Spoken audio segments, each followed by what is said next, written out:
Gálatas capítulo 1, versículo del 1 al 5, versión Reina Valera 1960. Pablo, apóstol, no de hombres ni por hombre, sino por Jesucristo y por Dios, el Padre que lo resucitó de los muertos, y todos los hermanos que están conmigo, a las iglesias de Galacia. Gracia y paz sean a vosotros de Dios el Padre y de nuestro Señor Jesucristo, el cual se dio a sí mismo por nuestros pecados para librarnos del presente siglo malo, conforme a la voluntad de nuestro Dios y Padre, a quien sea la gloria por los siglos de los siglos. Amén. Gálatas es una carta que el apóstol Pablo dirige a la iglesia en Galacia, para hacer frente a la oposición que se levantó allí en contra de él y el mensaje de salvación.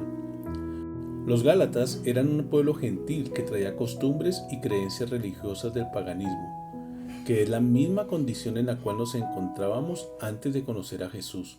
Andábamos en los placeres y deleites de la vida, totalmente alejados de la presencia de Dios. El libro de Tito capítulo 3 versículo 3 dice: porque nosotros también éramos en otro tiempo insensatos, rebeldes, extraviados, esclavos de concupiscencias y deleites diversos, viviendo en malicia y envidia, aborrecibles y aborreciéndonos unos a otros. En nuestra actualidad, tal y como Pablo lo vivió en la antigüedad, existen hombres y mujeres y aún organizaciones que se oponen al mensaje de salvación y producen en algunos creyentes incautos serias dudas sobre si son salvos o no son salvos, si Jesús es una realidad o simplemente una invención humana.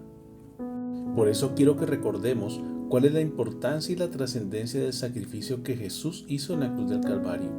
Primero, nos redimió de toda iniquidad, dice Tito capítulo 2 versículo 14, quien se dio a sí mismo por nosotros para redimirnos de toda iniquidad y purificar para sí un pueblo propio, celoso de buenas obras.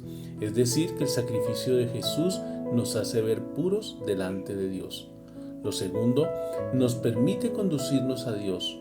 Primera de Pedro capítulo 3 versículo 18, porque también Cristo padeció una sola vez por los pecados, el justo por los injustos, para llevarnos a Dios, siendo a la verdad muerto en la carne, pero vivificado en espíritu. Esto significa que podemos entrar confiadamente delante de Dios gracias a que Jesús nos hace ver justos delante de nuestro Creador. Lo tercero es que el sacrificio de Jesús nos dio la adopción de hijos. Gálatas capítulo 4 versículo 5 dice: para que redimiese a los que están bajo la ley, a fin de que recibiésemos la adopción de hijos. Esto significa que pasamos de estar sujetos bajo la ley, es decir, prácticas religiosas, costumbres paganas y costumbres del mundo, a ser adoptados como hijos a través de la fe, porque sin verle hemos creído en él. Juan capítulo 20 versículo 29 nos dice: Jesús le dijo: porque me has visto, Tomás, creíste, bienaventurados los que no vieron y creyeron. Cuarto, el sacrificio de Cristo nos libró del mundo perverso y malvado. Gálatas capítulo 1 versículo 4 dice: el cual se dio a sí mismo por nuestros pecados para librarnos del presente siglo malo, conforme a la voluntad de nuestro Dios y Padre. Esto significa que pagó el precio que debíamos pagar por nuestros pecados, el cual era la muerte, y nos rescató de este mundo. Lo quinto, el sacrificio de Cristo nos muestra una nueva manera de vivir. Segunda de Corintios capítulo 5:15 enseña: y por todos murió, para que los que viven ya no vivan para sí, sino para aquel que murió y resucitó por ellos. Debemos aprender a vivir para Jesús, siguiendo sus pasos y obrando como Él lo hizo en esta tierra, con rectitud, justicia, pureza y santidad en todo momento y bajo cualquier circunstancia. Sexto, el sacrificio de Cristo nos concedió el privilegio de tener al Espíritu Santo con nosotros.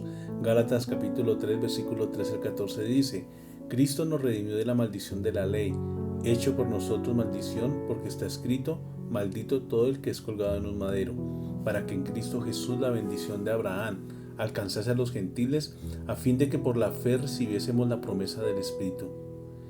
Recuerda que el Espíritu Santo es el Consolador que nos acompaña todos los días para guiar nuestro camino en esta vida. Y séptimo, debemos entender que con el sacrificio de la cruz, Jesús es el Señor sobre todos. Romanos capítulo 14 versículo 9 dice: porque Cristo para esto murió y resucitó y volvió a vivir, para ser Señor así de los muertos como de los que viven.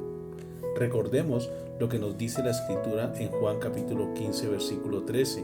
Nadie tiene mayor amor que este, que uno ponga su vida por sus amigos. No olvides que ninguna persona en esta tierra dará su vida por la tuya. Esto solo lo hizo Jesús. Así que correspondamos a ese inmenso amor y no permitamos que nada ni nadie nos aparte de su presencia. Feliz día. Dios les bendiga.